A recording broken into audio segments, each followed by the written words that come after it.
In one of our church services, it was mentioned that we are so proud these days to be Hungarians because of the way that Hungary responded to the crisis of the refugees fleeing Ukraine towards us, and we have really seen the country move, and everyone has been well, almost everyone has been like very positive and very welcoming, and many people have opened their homes, and there was an outpouring of help just to all the people who have been coming this way, and I'm just so yeah, it's just such a blessing to watch that happen because it is really selfless and it's really beautiful, and we have seen more than 300,000 people come our way.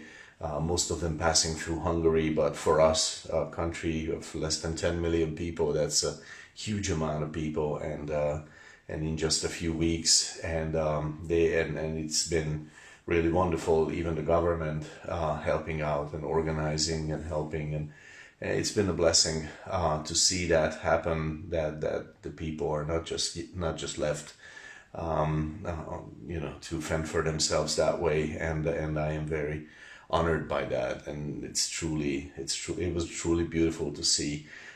So many went out to help personally, and so many have brought help.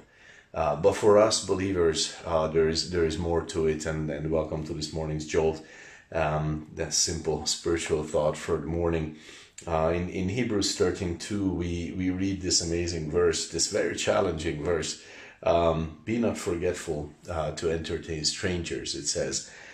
For thereby some have entertained angels unawares, and that's kind of a funny verse, kind of an interesting verse. Like, what do you mean angels? But probably it means exactly what it means. That it could be that you are blessing others and you don't know who they are, and maybe they are more than what they seem.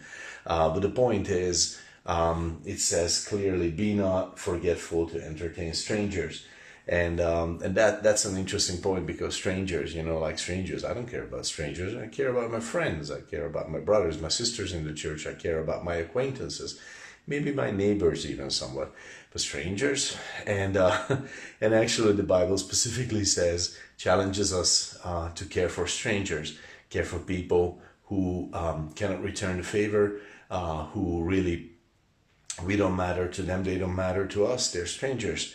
And it says, be entertaining them. And this is about hospitality, of course. And hospitality definition I have found with God a while back is you are allowing someone to enter into your life.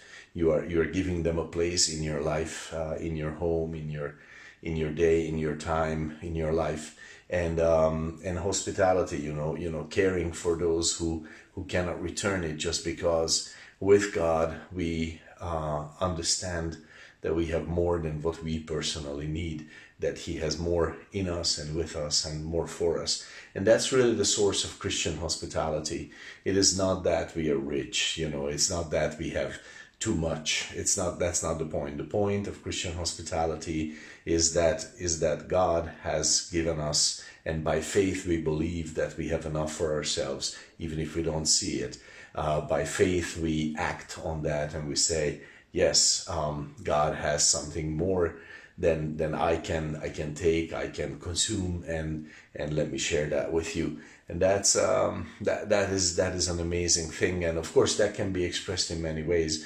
I think it's not in the traditional sense, but it is hospitality when you as a believer go out and you share your joy with someone, because you are letting them in your life, your joy with God, when you are sharing, when you are kind because of Christ, and then maybe that person doesn't deserve kindness, but you are kind to them, and you care about them somewhat, and that is in an extended sense, it is hospitality.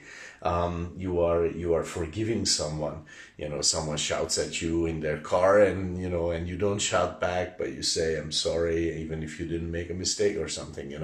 You just forgive and you move on and you communicate joy, and that is beautiful. And you don't know who you are blessing, but you are blessing people. And also, just in closing, just want to say the gospel, when we share the gospel with someone, I believe that is also an extended form of hospitality, because you are inviting them into the life that we have.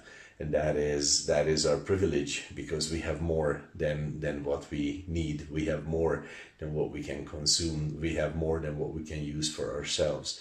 Sure, we might not see it, but by faith we know it to be true. God bless you with that truth today.